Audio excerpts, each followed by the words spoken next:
ইরানের সাবেক সর্বোচ্চ নেতা আয়াতুল্লাহ আলী খামেনির জানাজা অনুষ্ঠিত হয়েছে। 5 জুলাই তেহরানের ইমাম খোমেনি মুসাল্লায় আয়োজিত এই জানাজায় অংশ নিতে হাজারো মানুষ ভিড় করেন।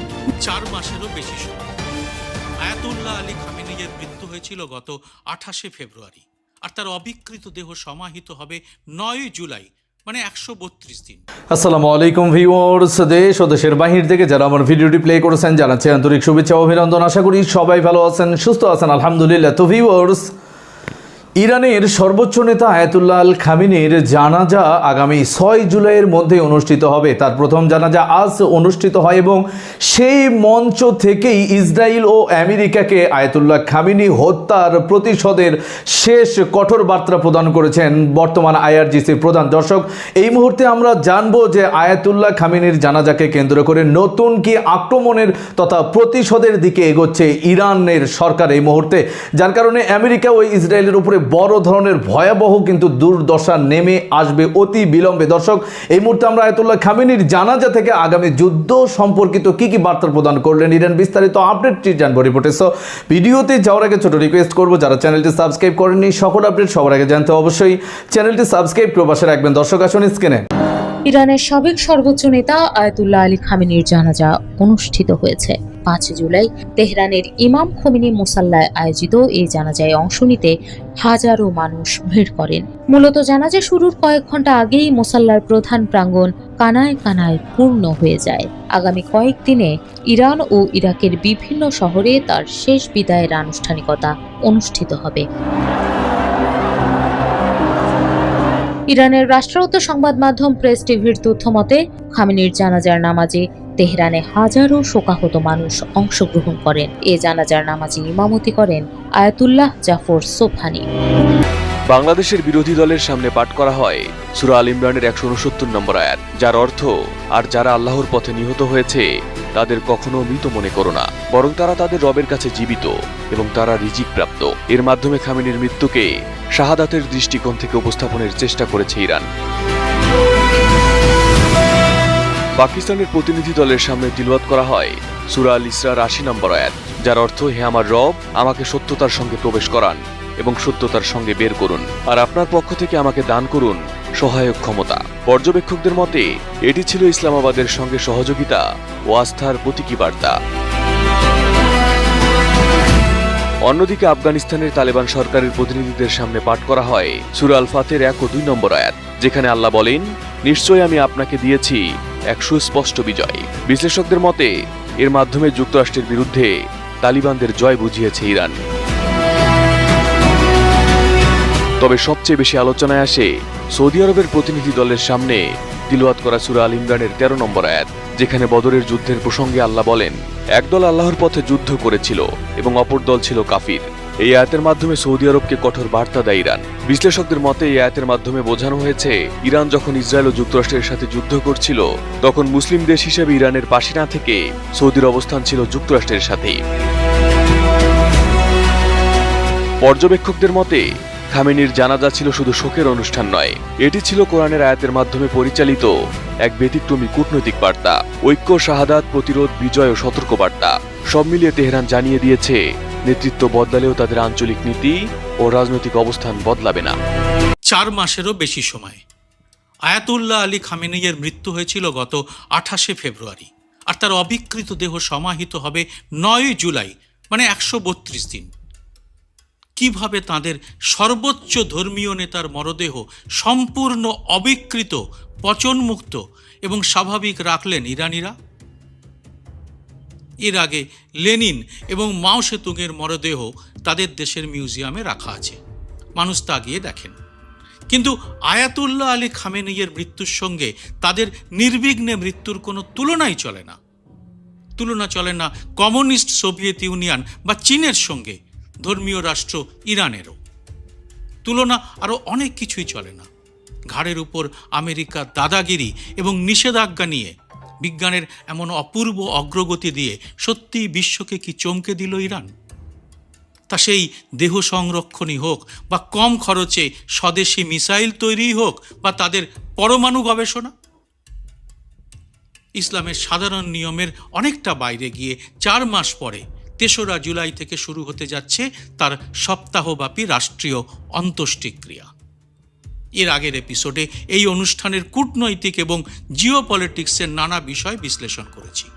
বলেছি এটা কি শুধু একটা শেষকৃত্যের প্রস্তুতি, নাকি পশ্চিমী বিশ্বকে ইরানের ক্ষমতা দেখানোর একটা কৌশল, আমেরিকাকে বার্তা দেওয়া যে ইরান তাদের নেতা খামেনেইয়ের দেখানো পথেই চলবে। কিন্তু এই ঘটনা ঘটিয়ে ইরান বিশ্বকে প্রায় বাধ্য করেছে আরও কিছু বিষয় নিয়ে চর্চা করতে। সেটা হলো নিজস্ব বিজ্ঞান এবং প্রযুক্তির ক্ষমতা দেখানোর এক মনস্তাত্ত্বিক চাল। সেটা কীরকম? যুদ্ধ শুরু হয়েছিল একেবারে একতরফাভাবে। মাত্র 24 ঘন্টার মধ্যেই ইরান হারায় তাদের সর্বোচ্চ নেতাকে। কিন্তু তৎক্ষণাৎ তারা কিভাবে এই মৃতদেহ সংরক্ষণের সিদ্ধান্ত নেয়?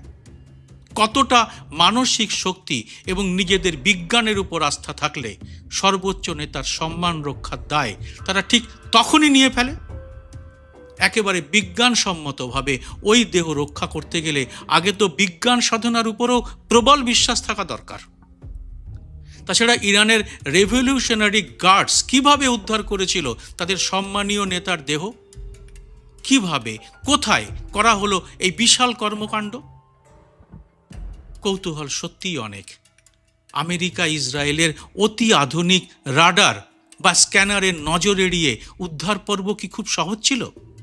সেটাও তো ছিল যুদ্ধেরই একটা অঙ্গ। আসলে পশ্চিমী নিষেধাজ্ঞা সত্ত্বেও ইরান চিকিৎসা বিজ্ঞান এবং বায়োটেকনোলজিতে কতটা উন্নত তা সিম্যাগো জার্নালের বিভিন্ন দেশের বৈজ্ঞানিক ডেটা দেখলেই স্পষ্ট হয়। দর্শক, স্ক্রিনে আমরা সে সম্পর্কে বিস্তারিত জানাবো। এই বিষয়ে আপনাদের মতামত কমেন্টে জানাবেন, কেউ ভিডিওটি স্কিপ করবেন না। ইরান ও আমেরিকার ভিতরে যে এখন এক উত্তপ্ত পরিস্থিতি চলমান তা একমাত্র হরমুজ প্রণালীকে কেন্দ্র করেই। তবে এই যুদ্ধটা আরও প্রাণঘাতী পরিস্থিতি তৈরি হবে খামেনির দাফন সম্পূর্ণ হওয়ার পর থেকে। এই সময় পর্যন্তই অপেক্ষায় ছিলেন ইরান। আসুন বিস্তারিত আরও থাকছে রিপোর্টে। 11 দলীয় জোটের নেতারা যখন তার কফিনে শ্রদ্ধা জানান, তখন তিলাওয়াত করা হয় সূরা আল ইমরানের 169 থেকে 170 আয়াত, যেখানে আল্লাহর পথে জীবন উৎসর্গকারীদের মর্যাদার কথা উল্লেখ করা আছে। ولا تحسبن الذين قتلوا في سبيل الله أمواتا। স্পিকার হাফিজউদ্দিন আহমদ যখন শ্রদ্ধা জানাচ্ছিলেন, তখন পাঠ করা হয় সূরা আল আহজাবের 23 নম্বর আয়াত, যেখানেও শহীদদের জন্য আল্লাহর অঙ্গীকার পূর্ণের কথা তুলে ধরা হয়েছে। মিনাল মুমিনিনা রিজালুন সাদাকু মা আহাদুল্লাহ আলাইহি। বিভিন্ন দেশের ডেলিগেটদের শ্রদ্ধার আনুষ্ঠানিকতাকে দুই ভাগে সাজিয়েছে ইরান। উচ্চ পর্যায়ের প্রতিনিধিদের মর্যাদা অনুযায়ী সামরিক বাহিনীর মার্চ পাস্টের মাধ্যমে সম্মান জানানো হয়। পরে প্রতিনিধিরা নির্দিষ্ট স্থানে পৌঁছালে থেমে যায় রণসঙ্গীত। কোরআন তিলাওয়াতের মধ্য দিয়ে নীরবতা ভাঙেন একজন কারি।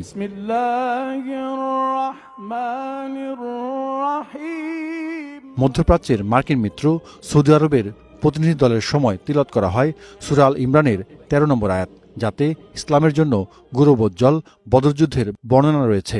এতে বলা হয়েছে, বদরে দুটি দল ছিল, যাদের এক দল আল্লাহর পথে লড়াই করেছে, অপর দল ছিল কাফির। ফিআতুন তুকাতিলু ফি সাবিলিল্লাহি ওয়া উখরা কাফিরাতুন ইয়ারাউনাহুম মিথলাইহিম রা'য়াল আইন। মধ্যপ্রাচ্য যুদ্ধে ইরানের বিরুদ্ধে মার্কিন ইসরায়েলি বাহিনীকে প্রত্যক্ষ কোনো সহায়তা করেনি কাতার। তাদের প্রতিনিধি দলের জন্য তিলাওয়াত করা হয় ভুল ত্রুটি মার্জনার আয়াত। পাঠ করা হয় সূরা আল ফাতার 1 থেকে 3 নম্বর আয়াত।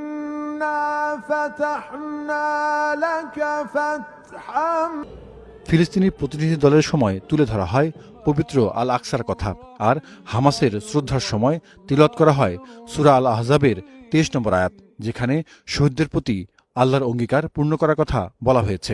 মিনাল মুমিনিনা রিজালুন সাদাকু মা আহাদুল্লাহ আলাইহি। Zahidur Rahman, star news. দর্শক, স্ক্রিনে আমরা সে সম্পর্কে বিস্তারিত জানলাম। সো ভিডিও এ পর্যন্ত, ভালো লাগলে লাইক অ্যান্ড কমেন্ট করবেন। দেশের সকল আপডেট সবার আগে জানতে অবশ্যই চ্যানেলটি সাবস্ক্রাইব করে পাশে রাখবেন। দেখা হবে পরবর্তী ভিডিওতে ইনশাআল্লাহ। আসসালামু আলাইকুম ওয়া রাহমাতুল্লাহ।